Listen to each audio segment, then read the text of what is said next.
नमस्कार साथियों, मैं देवाराम सारन स्वागत करता हूं आप सबका सरस्वती एजुकेशनल ग्रुप के यूट्यूब चैनल पर। तो दोस्तों, कल की क्लास में जो अपन ने बात की भैंस की नस्लों के बारे में, और अपन ने जो भैंस का सामान्य वर्गीकरण, नस्लों का वर्गीकरण, भैंस की टर्मिनोलॉजी, सामान्य जानकारी और अपन नस्लें सारी पढ़ ली थी। और आज अपन बात करेंगे, वो करेंगे भेड़ के बारे में। किसके बारे में बात करेंगे? भेड़ के बारे में। तो भेड़ के बारे में बात करने से पहले मैं अपन ने जो कल की नस्लों के बारे में बात करते हैं, कल की क्लास के बारे में बात करते हैं कि अपन ने कल की क्लास में क्या पढ़ा था। कल की क्लास में अपन ने पढ़ी थी भैंस की जाफराबादी नस्ल। कौन सी पढ़ी? जाफराबादी नस्ल पढ़ी। जाफराबादी नस्ल की बात करें तो जाफराबादी नस्ल का उत्पत्ति स्थल है वो है गुजरात के गिर जंगल, यहाँ सोरा गुजरात के काठियावाड़ क्षेत्र, यहाँ गिर जंगल है। और अपन ने बात की थी गाय का, जो गिर गाय की नस्ल है उसका भी उत्पत्ति स्थल गिर है। और उसके बाद अगर अपन इसकी विशेषता की बात करें तो जाफराबादी है जो इसे मिनी एलिफेंट के नाम से भी जाना जाता है, क्योंकि यह है जो भैंस की सबसे भारी नस्ल है। इसका शरीर है जो ढीला ढाला होता है, इसका गल कम्बल है वो विकसित होता है, और इसके सींग होते हैं वो चौड़े तथा चपटे होते हैं। उसके बाद में इसकी मिल्क प्रोडक्शन की बात करें तो वो होती है लगभग 900 से 1200 लीटर पर होती है प्रति ब्याज। जाफराबादी के बाद में अपन ने दूसरी नस्ल पढ़ी थी, वो पढ़ी थी मेहसाना। कौन सी नस्ल पढ़ी थी? मेहसाना। मेहसाना है जो इसका उत्पत्ति स्थल है वो है गुजरात की मेहसाना, बनासकांठा, साबरकांठा, बड़ौदा क्षेत्र है। और मेहसाना है जो संकरण से विकसित नस्ल है। कैसी नस्ल है? संकरण से विकसित नस्ल है। और इसका संकरण के लिए अपन ने ट्रिक बनाई थी एमएमएस। क्या बनाई थी? एमएमएस। यानी कि मेहसाना है जो किसका संकरण है? मुर्रा और सुरती का संकरण है। किसका? मुर्रा और सुरती का संकरण है। तो मेहसाना के लिए अपन ने ट्रिक बनाई थी एमएमएस, जो मुर्रा और सुरती का क्या है? संकरण है। उसके बाद में अपन बात करें तो यह है जो भैंसों में जो सबसे लंबा दूध काल है जो किसमें पाया जाता है? मेहसाना में पाया जाता है। लगभग 352 दिन का है जो पाया जाता है। उसके बाद में अपन ने पढ़ी थी भैंस की अगली नस्ल की बात करें तो नागपुरी पढ़ी थी। कौन सी पढ़ी थी? नागपुरी। नागपुरी नस्ल का जो उत्पत्ति स्थल है वो है अकोला, नागपुर, महाराष्ट्र। क्या है? नागपुर, महाराष्ट्र है। और इसे इलिचपुरी के नाम से जाना जाता है। किसके नाम से जाना जाता है? इलिचपुरी के नाम से जाना जाता है। और भैंस की है जो सबसे हल्की नस्ल है, सबसे छोटे आकार की नस्ल है। उसके बाद में अपन ने पढ़ी थी टोडा पढ़ी थी। कौन सी पढ़ी थी? टोडा। टोडा है जो दक्षिण भारत की नस्ल है मुख्य रूप से। कौन सी भारत, कहाँ की है? दक्षिण भारत की है, जो तमिलनाडु की है जो मुख्य नस्ल है। और यह है जो हिंसक नस्ल है, उधर हुई नस्ल है। और इसका दूध है जो सबसे सुगंधित होता है। उसके बाद में अपन ने पढ़ी थी जयरांगी। कौन सी पढ़ी थी? जयरांगी। जयरांगी नस्ल है जो भैंस की सबसे बौनी नस्ल है। जयरांगी नस्ल क्या विशेषता है कि यह है जो भैंस की सबसे बौनी नस्ल है। ये अपन ने कल की क्लास में अपन ने 4-5 नस्ल पढ़ी थी। आज अपन शुरू करेंगे भेड़ के बारे में। भेड़ की सामान्य जानकारी, भेड़ का वर्गीकरण, टर्मिनोलॉजी, इसके बारे में अपन है जो बात करने वाले। अपन बात करें भेड़ की। किसकी बात करें? भेड़ की। अगर अपन भेड़ की बात करें, भेड़, इसको सीप भी बोलते। क्या बोलते? सीप। भेड़ को बात करें तो भेड़ का अगर अपन वर्गीकरण देखें, क्या देखें? भेड़ का वर्गीकरण देखें। वर्गीकरण की बात करें अपन, भेड़ का वर्गीकरण, भेड़ का क्लासिफिकेशन की बात करें तो अपन ने जो एक ट्रिक बना रखी है इसके लिए अपन को सर्वप्रथम क्या लिखना है? केपीसी लिखना है। क्या लिखना है? केपीसी। कौन पैसा कमाएगा। फिर लिखना और फैमिली जी साहब। ये अपन को है जो याद करने की सबसे आसान बात है। जगत, संघ, वर्ग, गण, कुल और वंश जाति। अगर अपन बात करें जगत की, किसकी बात करें? जगत। तो भेड़ है जो किस जगत का है? भेड़ है जो जंतु जगत का है। किस जगत का प्राणी है? भेड़ जंतु जगत का प्राणी है, जंतु जगत। अगर अपन संघ की बात करें तो भेड़ है जो कोलडेटा संघ है। कौन सी? कोलडेटा संघ। वर्ग, अगर अपन वर्ग की बात करें तो इसके लिए अपन ने एक इधर ट्रिक बनाई थी एसी में। अब क्या? एसी में। अब तो वर्ग क्या होगा? मेमेलिया हो जाएगा। क्या हो जाएगा? मेमेलिया, या इसको अपन स्तनधारी बोलते हैं। क्या बोलते हैं? मेमेलिया या स्तनधारी बोलते हैं। उसके बाद में अपन बात करें गण की बात करें, गण, तो गण के क्या होगा? यहाँ होगा एसी में। अब तो गण क्या होगा? ऑल्टियोडैक्टाइला होगा। क्या होगा? ऑल्टियोडैक्टाइला। ऑल्टियोडैक्टाइला, डैक्टाइला। उसके बाद में अपन कुल की बात करें। किसकी बात करें? कुल की। तो कुल हो जाएगा भेड़ का, वो हो जाएगा बोविडी। अपन ने पहले ही बात कर रखी है कि गाय, भैंस, भेड़, बकरी का कुल क्या है? बोविडी है। उसके बाद में अपन बात करें जीनस की, वंश की बात करें। अगर अपन जीनस की बात करें तो इसका हो जाएगा ओविस हो जाएगा। क्या हो जाएगा? ओविस। और अपन अगर स्पीशीज या जाति की बात करें तो हो जाएगा एरिस। क्या हो जाएगा? एरिस। तो अपन बात करें कि भेड़ का वर्गीकरण देखें तो यह है जंतु जगत है, और इसका संघ है वो कोलडेटा है, वर्ग है वो मेमेलिया, या ऐसे अपन स्तनधारी बोलते हैं। क्या बोलते हैं? स्तनधारी। स्तनधारियां मैमेलिया। कॉर्डेटा वर्ग है, स्तनधारियां मैमेलिया वर्ग से। इसका गण गण है वो ऑल्टियोडेक्टाइल है। क्या है? ऑल्टियोडेक्टाइल है। उसके बाद में कुल की बात करें तो बोविडी है, गाय भैंस भेड़ बकरी, ये चार कौन से कुल से आती है? बोविडी से आती है। इसका वंश है वो ओविस है और जाति है वो क्या है इसकी? एरिस है। अब अपन देखते हैं इसकी आगे की बात। तो ये हो गया इसका सामान्य वर्गीकरण। अब देखते हैं अपन भेड़ के टर्मिनोलॉजी के बारे में बात करते हैं। किसके बारे में बात करते हैं? टर्मिनोलॉजी। यहाँ भेड़ के गुणों के बारे में बात करते हैं। तो अगर भेड़ के वैज्ञानिक नाम बात करें, अपन जूलॉजिकल नेम की बात करें, किसकी बात करें? भेड़ के जूलॉजिकल नाम की बात करें तो भेड़ का वैज्ञानिक नाम है ओविस एरिस। क्या है? ओविस एरिस। ओविस एरिस। भेड़ का वैज्ञानिक नाम क्या है? ओविस एरिस। उसके बाद में अगर अपन बात करें इसका कुल बोविडी हो गया है। बात करते हैं अपन गुणसूत्रों की संख्या की। किसकी बात करते हैं? क्रोमोसोम नंबर यानी गुणसूत्र संख्या की बात करें। अपन बात करते हैं भैंस के क्रोमोसोम नंबर गुणसूत्र संख्या की बात करें तो भेड़ में गुणसूत्र संख्या होती है वो होती है 54। कितने होती है? 54 है जो गुणसूत्र होते हैं। उसके बाद में अपन बात करें भेड़ की मान्यता प्राप्त नस्लों की। किसकी बात करें कि भेड़ की है जो मान्यता प्राप्त नस्लें कितनी है? भेड़ की जो पशु है, पशु अपन ने बात पहले भी कर रखी है, जो नस्लों की मान्यता है वो NBAGR संस्था देती है। कौन सी देती है? NBAGR, कर्नाल हरियाणा द्वारा है संस्था है जो भेड़ को या किसी भी जानवर को है जो मान्यता, नस्लों की मान्यता देती है। अपन बात करें नस्लों की संख्या, क्या मान्यता प्राप्त नस्लों की बात करें तो मान्यता प्राप्त नस्लों की संख्या की बात करें तो इसका उल्टा कर देना, 54 का उल्टा कर देना, क्या हो जाएगा? 45। अपन जो भेड़ में गुणसूत्र पाए जाते हैं 54, इसका उल्टा अगर कर देंगे तो नस्ल प्राप्त हो जाएगी। कितनी होगी? 45। पहले नस्ल थी 44। कितनी थी? 44 थी। अब है जो एक नस्ल नई जोड़ी गई है माचरेला। कौन सी जोड़ी गई है? भेड़ की है जो माचरेला नस्ल है वो नई जोड़ी गई है। तो अब कितनी हो गई है? 45 हो गई है। ध्यान रखना, भेड़ की है जो मान्यता प्राप्त नस्ल 45 है और गुणसूत्र संख्या है वो इसमें कितने? इसमें 54 है। उसके बाद में अपन बात करते हैं जैसा कि अपन है जो इसके झुंड संघ वगैरह की बात करते हैं तो अपन बात करते हैं भेड़ का झुंड। भेड़ का जो झुंड या समूह क्या कहलाता है? तो भेड़ और बकरी का झुंड है वो फ्लॉक कहलाता है। क्या कहलाता है? फ्लॉक। फ्लॉक कहलाता है। इसको अपन रेवड़ भी बोलते हैं। क्या बोलते हैं? रेवड़। भेड़ है तो भेड़ का झुंड फ्लॉक या रेवड़ कहलाता है। अब रेवड़ में क्या होते हैं? नर और मादा दोनों होते हैं। तो बात करते हैं अपन वयस्क नर की। वयस्क नर, जो भेड़ का वयस्क नर होता है जिसे अपन घेटा बोलते हैं। क्या बोलते हैं? घेटा। अपन बात करते हैं घेटे को क्या कहते हैं? घेटे को बोलते हैं रैम। क्या बोलते हैं? रैम। उड़िए को क्या बोलते हैं? रैम बोलते हैं। अब बात करते हैं अपन वयस्क मादा की बोलते हैं। क्या? वयस्क मादा। तो भेड़ के वयस्क मादा को है जो एव बोला जाता है। क्या बोला जाता है? एव बोला जाता है। ये ध्यान रखना इंपॉर्टेंट है। यहाँ से क्वेश्चन पूछ सकता है कि भेड़ के वयस्क नर को क्या बोलते हैं? रैम बोलते हैं और भेड़ की जो वयस्क मादा होती है इसको क्या बोलते हैं? एव बोलते हैं। उसके बाद में अपन बात करें इसमें मैथुन क्रिया। नर और मादा में क्या भेड़ में है जो मैथुन क्रिया क्या होती है? मैथुन क्रिया यहाँ इसको अपन बोल सकते हैं कि इनमें जनन क्रिया क्या है?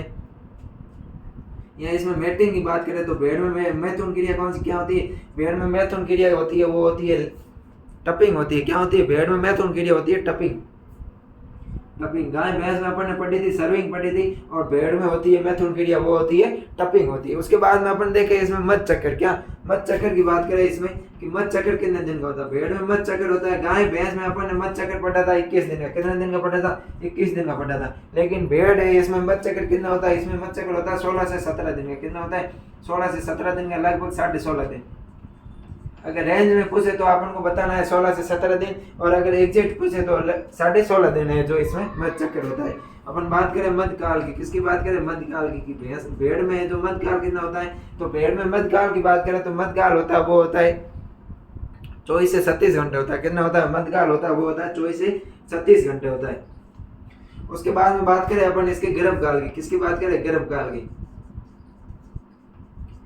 भेड़ के गर्भकाल की बात करें तो भेड़ का गर्भकाल होता है वो लगभग 148 दिन का होता है। कितना होता है? भेड़ का गर्भकाल है वो लगभग 148 दिन का होता है, 148 होता है। अगर इसे रेंज की बात करें तो लगभग 145 से 150 दिन करना है। कितना करना है? 145 से 150 दिन।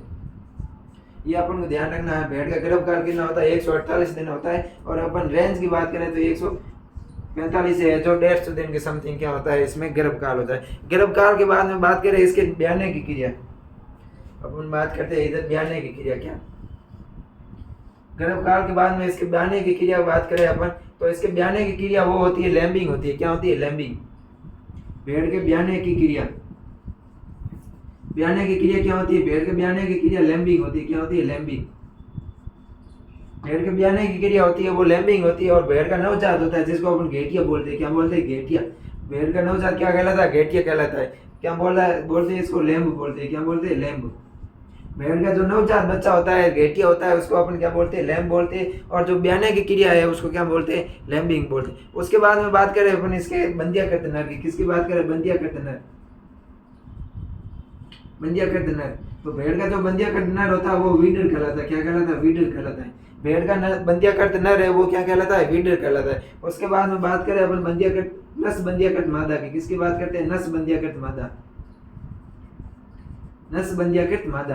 अगर अपन नस बंदियाकृत मादा की बात करें तो भेड़ में नस बंदियाकृत मादा है वो स्प्रेड कहलाता है। स्प्रेड कहलाता है। और भेड़ में नस बंदियाकरण करने की क्रिया क्या कहलाती है? स्पेइंग कहलाती है। क्या कहलाती है? स्पेइंग कहलाती है। भेड़ का गर्भाशय हटा देना, पशुओं में गर्भाशय हटा देने की क्रिया क्या कहलाती है? स्पेइंग कहलाती है। और नस बंदियाकृत मादा क्या कहलाती है? स्प्रेड कहलाती है। उसके बाद में बात करें इसके मांस की। क्या भेड़ का मांस क्या कहलाता है? तो भेड़ का मांस है वो मटन कहलाता है। क्या कहलाता है? मटन कहलाता है। भेड़ का मांस क्या कहलाता है? भेड़ का मांस है वो मटन कहलाता है। और भेड़ का आवाज क्या कहलाता है? अगर अपन इसके आवाज की बात करें, किसकी बात करें? भेड़ के आवाज की बात करें तो भेड़ का आवाज है वो पैन कहलाता है। क्या कहलाता है? भेड़ का आवाज है वो पैन कहलाता है। और भेड़ के बोलने की बात करें अपन, बोलने की क्या कहते हैं? बोलने की क्रिया क्या है? या बोलने की भेड़ की आवाज को क्या कहते हैं? बलिटिंग बोलते हैं। क्या बोलते हैं? बलिटिंग। बलिटिंग बोलते हैं। क्या बोलते हैं? बलिटिंग। BLEATING। भेड़ की आवाज या भेड़ के बोलने की क्रिया क्या कहलाती है? बलिटिंग कहलाती है। तो ध्यान रखना, भेड़ का वर्गीकरण अपन पहले पढ़ लिया है कि इसका जगत है वो जंतु जगत है, कॉर्डेटा संघ की है। और इसके वर्ग की बात करें तो वो है स्तनधारी या मेमेलिया। उसके बाद में गण है ऑर्टियोडैक्टाइला। कुल है बोविडी है। और ओविस है जो इसकी गण है। और स्पीसीज है जाति एरिस है। उसके बाद में अपन इसके वैज्ञानिक नाम की बात करें तो भेड़ का वैज्ञानिक नाम है ओविस एरिस। और इसमें गुणसूत्र है वो कितने? 54 है। कितने? 54 है वो गुणसूत्र है। उसके बाद में अगर बात करें अपन इसकी नस्लों की तो इसकी नस्लें है वो 45 है। कितनी है? 45 है। 45 नस्लें, पहले 44 थी। अब एक भेड़ की नस्ल है जो मात्रेला नाम की भेड़ है, जो नई नस्ल जोड़ी गई है, अब कितनी होगी? 45 होगी। ये ध्यान रखना, 45 नस्लें। उसके बाद में इसके झुंड या समूह की बात करें तो इसको फ्लोक या रेवट बोलते हैं। क्या बोलते हैं? फ्लोक या रेवट बोलते हैं। और इसका वयस्क नर होता है वो रैम कहलाता है। घेटे को क्या बोलते हैं? रैम बोलते हैं। और वयस्क मादा को क्या बोलते हैं? लड़डी होती है जो घेट की होती है उसको ईव बोलते हैं। क्या बोलते हैं? ईव बोलते हैं। उसके बाद में बात करें अपन मैथुन क्रिया। भेड़ों में क्या होती है? टपिंग होती है। क्या होती है? मैथुन क्रिया, टपिंग होती है। और गाय और भैंस में होती है वो होती है सर्विंग। उसमें मत चक्र की बात करें तो गाय भैंस में 21 दिन था और भेड़ में मत चक्र है लगभग 16.5 दिन। कितना है? 16.5 दिन। अगर रेंज की बात करें तो अपन को 16 से 17 दिन तक ले जाना है। उसके बाद मध्यकाल की बात करें तो 24 से 37 घंटे, यहाँ इसको 1 से 1.5 या 2 दिन अपन मान सकते हैं। उसके बाद में गर्भ काल की बात करें तो 148 दिन होता है, 148 दिन होता है लगभग। अपन रेंज की बात करें तो 145 से 150 दिन होता है। उसके बाद में अगर इसके ब्याने की क्रिया की बात करें तो भेड़ के ब्याने की क्रिया लैम्बिंग कहलाती है। और भेड़ का नवजात है वो लैम्ब कहलाता है। भेड़ का बंदियाकृत नर है वो वीडर कहलाता है। और भेड़ का नस बंदियाकृत मादा है। क्या? नस बंदियाकृत मादा। ध्यान रखना, भेड़ की नस बंदियाकृत मादा क्या कहलाती है? स्प्रेइंग कहलाती है। और भेड़ का जो मांस है वो मटन कहलाता है।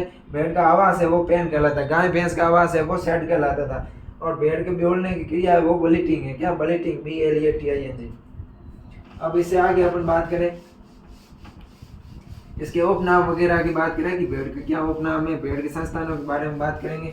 तो अगर अपन बात करें भेड़ के उपनाम की तो भेड़ का उपनाम है परजीवियों का म्यूजियम। भेड़ को क्या कहते हैं? परजीवियों का म्यूजियम कहा जाता है। अगर इसके उपनाम की बात करें अपन की भेड़ का उपनाम क्या है, उपनाम की बात करें तो भेड़ को कहा जाता है परजीवियों का म्यूजियम। क्या कहते हैं? परजीवियों का म्यूजियम। परजीवियों का म्यूजियम। परजीवियों का म्यूजियम। भेड़ को है जो परजीवियों का म्यूजियम है वो कहा जाता है। उसके बाद में अपन बात करें कि राजस्थान या भारत की चौगला किसे कहते हैं, तो राजस्थान या भारत की मेरिनो किसे कहते हैं, तो राजस्थान या भारत की मेरिनो होती है वो होती है चौगला। अपन बात करें राजस्थान या भारतीय राजस्थान की मेरिनो, तो वो कौन सी होती है? चौकला नस्ल होती है। कौन सी होती है? चौकला। चौकला या अपन इसको चौकला भी बोलते हैं। चौकला होती है। क्या होती है? चौकला नस्ल। तो मेरिनो क्या है? मेरिनो एक है जो स्पेन में पाई जाती है। कहाँ पाई जाती है? मेरिनो एक भेड़ की विदेशी नस्ल है, वो स्पेन में पाई जाती है। इस मेरिनो की सर्वाधिक ऊन उत्पादन होती है और इसकी ऊन है जो सबसे अच्छी क्वालिटी की होती है, महीन रेस से प्राप्त होती है, लंबी लंबी रेस से प्राप्त होती है। तो इसलिए इसको भारतीय राजस्थान में है जो चोगला नस्ल की भेड़ है, उसकी ऊन है जो सर्वश्रेष्ठ क्वालिटी की होती है, इसलिए इसको है जो राजस्थान या भारत की क्या कहते हैं, मेरिनो कहा जाता है। उसके बाद में बात करें अपन भेड़ व बकरी के मध्य संकरण। क्या भेड़ व बकरी के मध्य संकरण? भेड़ व बकरी के मध्य संकरण कि भेड़ व बकरी के मध्य संकरण क्या कहलाता है? तो भेड़ व बकरी के मध्य संकरण है वो काई मेरा कहलाता है। क्या कहलाता है? काई मेरा कहलाता है। काई मेरा। गाय और भैंस के मध्य संकरण है वो कैटलो कहलाता है और गाय भेड़ और बकरी के मध्य संकरण है वो क्या कहलाता है? काई मेरा कहलाता है। उसके बाद में अपन देखते हैं इसकी मुख्य टर्मिनोलॉजी की। तो पहली टर्मिनोलॉजी है कि भेड़ में पूंछ काटने की क्रिया क्या कहलाती है? तो भेड़ में पूंछ काटने की क्रिया है वो डॉकिंग कहलाती है। क्या कहलाती है? डॉकिंग कहलाती है। डॉकिंग। डॉकिंग क्या होती है? डॉकिंग होती है भेड़ में पूंछ काटने की क्रिया। भेड़ में पूंछ काटने की क्रिया। भेड़ में पूंछ काटने की क्रिया क्या कहलाती है? भेड़ में पूंछ काटने की क्रिया है वो डॉकिंग कहलाती है। भेड़ में पूंछ क्यों काटते हैं? क्योंकि अपन ने पहले ही पढ़ रखा है कि भेड़ है जो परजीवियों का म्यूजियम होता है। तो भेड़ को परजीवियों से बचाने के लिए, बाह्य परजीवी होते हैं भेड़ में, उनसे बचाने के लिए है जो इसमें पूंछ काटने की क्रिया की जाती है। और भेड़ को पूंछ काटने की क्रिया क्या कहलाती है? डॉकिंग कहलाती है। यह अपन ने पीछे की जो क्लास थी टर्मिनोलॉजी पशु शब्दावली उसमें है जो अपन ने सारा पढ़ रखा है। उसके बाद में अपन बात करें तो इसमें ऊन कतरने की क्रिया। भेड़ में जो ऊन कतरने की क्रिया है वो क्या कहलाती है? भेड़ में ऊन कतरने की क्रिया शेयरिंग कहलाती है। क्या कहलाती है? शेयरिंग। शेयरिंग क्या होता है? शेयरिंग की बात करें अपन तो भेड़ में ऊन कतरने की क्रिया क्या होती है? भेड़ में ऊन कतरने की क्रिया। भेड़ में ऊन कतरने की क्रिया क्या होती है? शेयरिंग होती है। भेड़ में ऊन कतरने की क्रिया क्या होती है? भेड़ में ऊन कतरने की क्रिया शेयरिंग होती है। उसके बाद में अपन बात करें आइंग। क्या होता है? आइंग। आइंग से वैसे पता चल रहा है कि भेड़ के आंखों के चारों ओर की ऊन हटाने की क्रिया क्या कहलाती है? आइंग कहलाती है। आइंग क्या होता है कि भेड़ के आईब्रो करने, अपन आईब्रो करते हैं नहीं, तो जैसे भेड़ में आईब्रो करते हैं तो उसको क्या बोलते हैं? आइंग बोलते हैं। तो भेड़ में आंखों के चारों ओर की ऊन हटाना। भेड़ में आंखों के चारों ओर की ऊन हटाने क्या बोलते हैं? ऊन हटाने को क्या बोलते हैं? आइंग बोलते हैं। क्या बोलते हैं? आइंग बोलते हैं। इसके बाद में अपन बात करें आगे तो आंखों के चारों ओर ऊन हटाने को क्या बोलते हैं? आइंग बोलते हैं। अब बात करते हैं अपन डॉजिंग की बात करते हैं। किसकी बात करते हैं? डॉजिंग। डॉजिंग क्या होता है? तो भेड़ के शरीर के आंतरिक परजीवियों का नियंत्रण के लिए क्या नियंत्रण करने की क्रिया है वो क्या कहलाती है? डॉजिंग कहलाती है। क्या कहलाती है? डॉजिंग कहलाती है। भेड़ के शरीर के आंतरिक परजीवियों का नियंत्रण। क्या? आंतरिक परजीवियों का नियंत्रण। आंतरिक परजीवियों का नियंत्रण।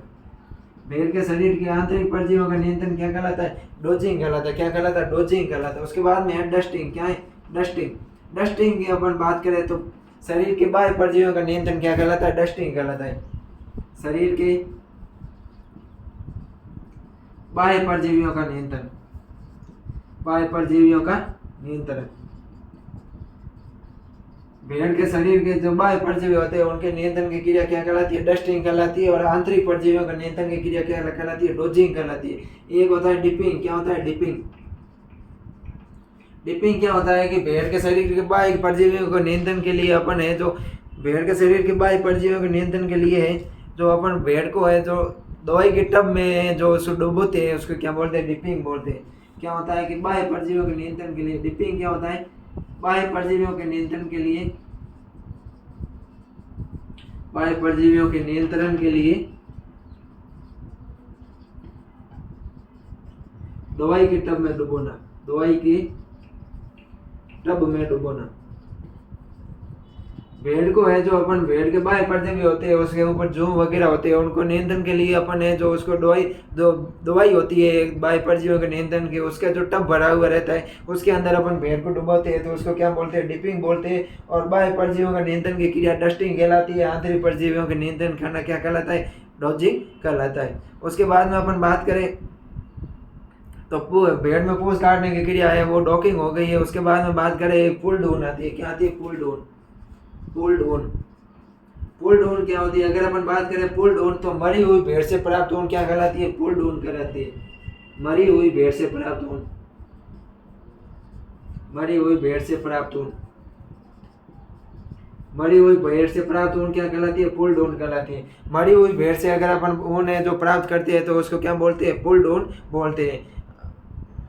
अब बात करते हैं अपन भेड़ों में चारा खाने की क्रिया क्या कहलाती है? ग्रोजिंग कहलाती है। क्या कहलाती है? ग्रोजिंग। ग्रोजिंग, ग्रोजिंग की बात करें तो ग्रोजिंग क्या होती है कि भेड़ों में चारा खाने की क्रिया, भेड़ों में चारा खाने की क्रिया, चारा खाने की क्रिया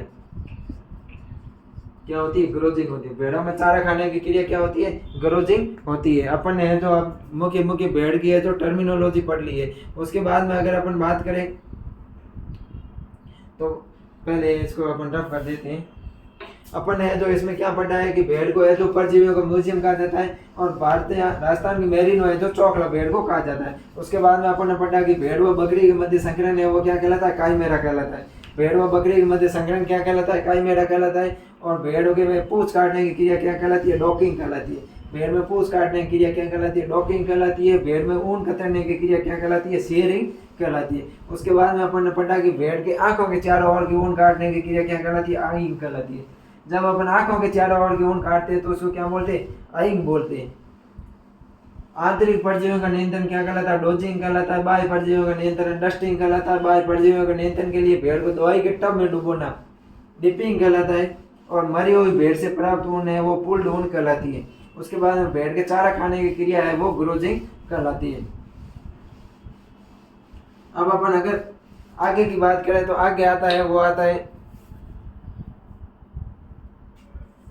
अपन भेड़ के आगे की बात करें तो भेड़ में हम पढ़ते हैं प्रजनन। भेड़ में है जो ऋतु प्रजनन पाया जाता है। क्या पाया जाता है? अपन को ध्यान रखना, भेड़ में ऋतु प्रजनन पाया जाता है। भेड़ में क्या पाया जाता है? भेड़ में ऋतु प्रजनन पाया जाता है। भेड़ में है जो ऋतु प्रजनन पाया जाता है। भेड़ में ऋतु प्रजनन पाया जाता है। भेड़ में ऋतु प्रजनन कब पाया जाता है? तो भेड़ में जब हरियाली आएगी, जब हरा चारा खाएगी तो उसमें क्या होगी? प्रजनन की क्रिया है वो बढ़ेगी। तो भेड़ हरा चारा कब होता है? ये होता है अगस्त में। कब होता है? अगस्त व फरवरी में। कब? अगस्त व फरवरी में। तो भेड़ में है जो ऋतु परिवर्तन पाया जाता है, और जो अगस्त व फरवरी माह है वो उपयुक्त माह रहते हैं प्रजनन के लिए। क्या रहते हैं? उपयुक्त माह रहते हैं। भेड़ में ऋतु प्रजनन कब पाया जाता है? अगस्त व फरवरी माह में है जो भेड़ में है जो ऋतु प्रजनन पाया जाता है। अब बात करते हैं अपन की एक नर भेड़ है, एक नर भेड़ है वो एक वर्ष में कितने, एक नर भेड़ है जो एक वर्ष में है वो 30 से 40 मादा भेड़ों को है जो गर्भित करा सकता है।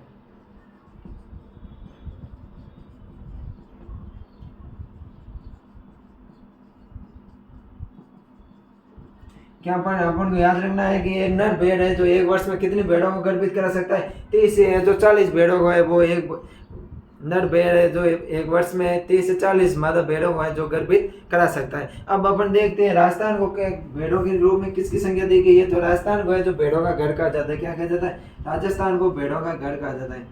राजस्थान को भेड़ों का घर कहा जाता है। भेड़ों का घर कहा जाता है।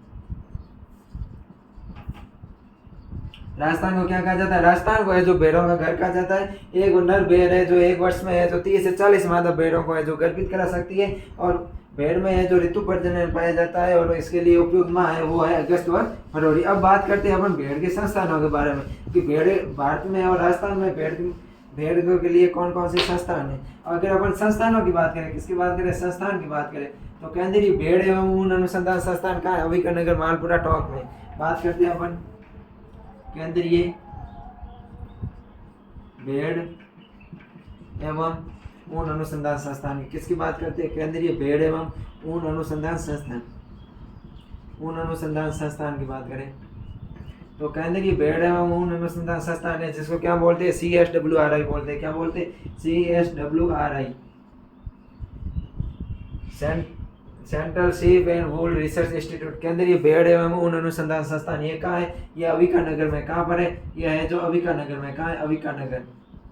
अविका नगर, अविका नगर कहाँ है? मालपुरा में। कहाँ है? मालपुरा में। मालपुरा कहाँ है? टोंक में। कहाँ है? टोंक में। और टोंक कहाँ है? राजस्थान में। ये ध्यान रखना। क्वेश्चन आ सकता है कि केंद्रीय भेड़ एवं ऊन अनुसंधान संस्थान कहाँ है। अविकानगर ऑप्शन आ सकता है, मालपुरा भी ऑप्शन आ सकता है, टोंक भी आ सकता है और राजस्थान भी आ सकता है। तो अपन को ध्यान रखना है CSWRI अविकानगर, मालपुरा, टोंक राजस्थान में। और अगर इसकी स्थापना की बात करें, किसकी बात करें, स्थापना की बात करें, तो इसकी स्थापना है जो भारत चीन का युद्ध हुआ था तब हुई थी। भारत चीन का युद्ध कब हुआ था? 1962 में हुआ। कब हुआ? 1962 में हुआ। उसके बाद में अपन बात करें अगली संस्थान की, तो अगली संस्थान है केंद्रीय भेड़ प्रजनन संस्थान। कौन सी है? केंद्रीय भेड़ प्रजनन संस्थान, केंद्रीय भेड़ प्रजनन फर्म, केंद्रीय भेड़ प्रजनन फर्म। अगर अपन बात करें केंद्रीय भेड़ प्रजनन फर्म की, तो केंद्रीय भेड़ प्रजनन फर्म है वो है हिसार हरियाणा के अंदर। कहाँ है? हिसार हरियाणा के अंदर, हिसार हरियाणा। केंद्रीय भेड़ प्रजनन फर्म कहाँ है? केंद्रीय भेड़ प्रजनन फर्म है वो है हिसार हरियाणा। अब बात करते हैं अपन राजस्थान में भेड़ प्रजनन फर्म की। किसकी बात करें? राजस्थान में भेड़ प्रजनन फर्म। राजस्थान में भेड़ प्रजनन फर्म की बात करें अगर अपन, तो राजस्थान में भेड़ प्रजनन फर्म कहाँ है? राजस्थान में भेड़ प्रजनन फर्म है वो है फतेहपुर सीकर में। कहाँ है? फतेहपुर सीकर, फतेहपुर सीकर। अगले अपन बात करें वो भेड़ एवं ऊन अनुसंधान संस्थान या भेड़ एवं ऊन प्रशिक्षण संस्थान। किसकी बात करें? केंद्रीय भेड़ एवं ऊन प्रशिक्षण संस्थान। अपन बात करते हैं भेड़ एवं ऊन प्रशिक्षण संस्थान की। भेड़ एवं ऊन प्रशिक्षण संस्थान की बात करें अपन, भेड़ एवं ऊन प्रशिक्षण संस्थान, तो भेड़ एवं ऊन प्रशिक्षण संस्थान है यह है जयपुर में। कहाँ है? जयपुर में। भेड़ एवं ऊन प्रशिक्षण संस्थान कहाँ है? प्रशिक्षण हमेशा ही कहाँ दिया जाता है? प्रशिक्षण के लिए कहाँ जाना पड़ता है? जयपुर जाना पड़ता है। ध्यान रखना, भेड़ एवं ऊन प्रशिक्षण संस्थान कहाँ है? जयपुर में। उसके बाद में अपन बात करें ऊन विश्लेषण बोर्ड, केंद्रीय ऊन विश्लेषण बोर्ड, केंद्रीय ऊन विश्लेषण बोर्ड। अपन बात करें केंद्रीय ऊन विश्लेषण बोर्ड की, तो केंद्रीय ऊन विश्लेषण बोर्ड है वो कहाँ है? केंद्रीय ऊन विश्लेषण बोर्ड है वो है जोधपुर में। केंद्रीय ऊन विश्लेषण बोर्ड है वो है बीकानेर में। कहाँ है? केंद्रीय ऊन विश्लेषण प्रयोगशाला है वो है बीकानेर में। छोड़िए, ध्यान रखना, केंद्रीय ऊन विश्लेषण प्रयोगशाला कहाँ है? प्रयोगशाला वो है बीकानेर में। कहाँ है? बीकानेर में। क्यों बीकानेर में? कहा है कि बीकानेर में है जो एशिया की सबसे बड़ी ऊन मंडी है। तो ऊन प्रयोगशाला वहीं पर होगी जहाँ पर क्या होगी? ऊन मंडी होगी। तो आप इसे आगे लिख लो कि एशिया की सबसे बड़ी ऊन मंडी, क्या? एशिया की सबसे बड़ी ऊन मंडी, सबसे बड़ी ऊन मंडी। एशिया की सबसे बड़ी ऊन मंडी कहाँ है? एशिया की सबसे बड़ी ऊन मंडी है वो है बीकानेर में। कहाँ है? बीकानेर में। और बीकानेर कहाँ है? राजस्थान में। तो ध्यान रखना अपन को, केंद्रीय ऊन विश्लेषण प्रयोगशाला ये कहाँ है?